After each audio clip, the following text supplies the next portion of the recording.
রহিমা আক্তার রেমির ঘটনাটা আর কারোরই অজানা নয়। আমরা প্রত্যেকেই সেই ভিডিও দেখেছি এবং শুনেছি যে রেমিটা কতটা কষ্ট যন্ত্রণার মধ্যে দিয়ে কথাগুলো হেসে হেসে বলছিলেন। এই হাসির পেছনে যে কতটা কষ্ট লুকিয়েছিল সেটা একমাত্র রেমি বুঝতে পেরেছিল। সেই রেমির কষ্টটা যদি তার কাছের মানুষজন বিন্দু পরিমাণও বুঝতে পারত, হয়তো রেমি মেয়েটার এত কম বয়সে পৃথিবী ছেড়ে চলে যেতে হতো না। আত্মহত্যা করা মহাপাপ, এটা জেনে বুঝেও মেয়েটা তার ছোট্ট একটা মেয়ে রেখে পৃথিবী ছেড়ে চলে গিয়েছেন হাসি মুখে।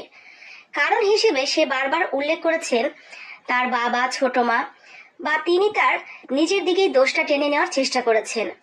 কিন্তু সে যেভাবে কথাগুলো বর্ণনা দিচ্ছিলেন এবং যেই কষ্টের কথাগুলো তিনি জানাচ্ছিলেন, তাতে একদম স্পষ্ট বোঝা গিয়েছে তার স্বামীর অবহেলা, শ্বশুরবাড়ির অপমানজনক কথাবার্তার কারণেই তিনি আস্তে আস্তে একেবারে সহ্যসীমার বিপর্যয়ের কাছে চলে গিয়েছিলেন।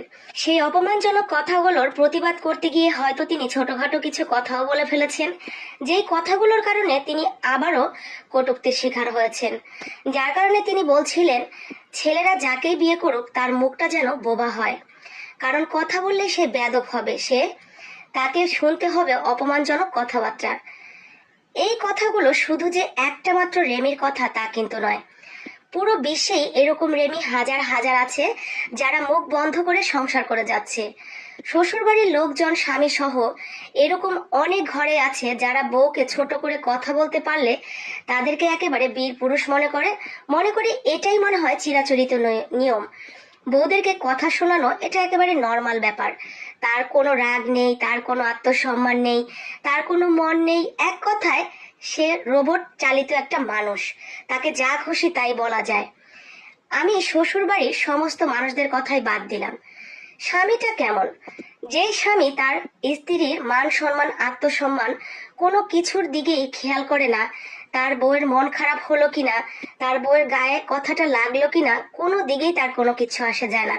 বরং এরকম অনেক স্বামী আছে শ্বশুর বাড়ির প্রত্যেকের সাথে কাঁধে কাঁধ মিলিয়ে তিনিও সেই বউটাকে অত্যাচার করতে থাকে। সেই বউটা যাবে কোথায়?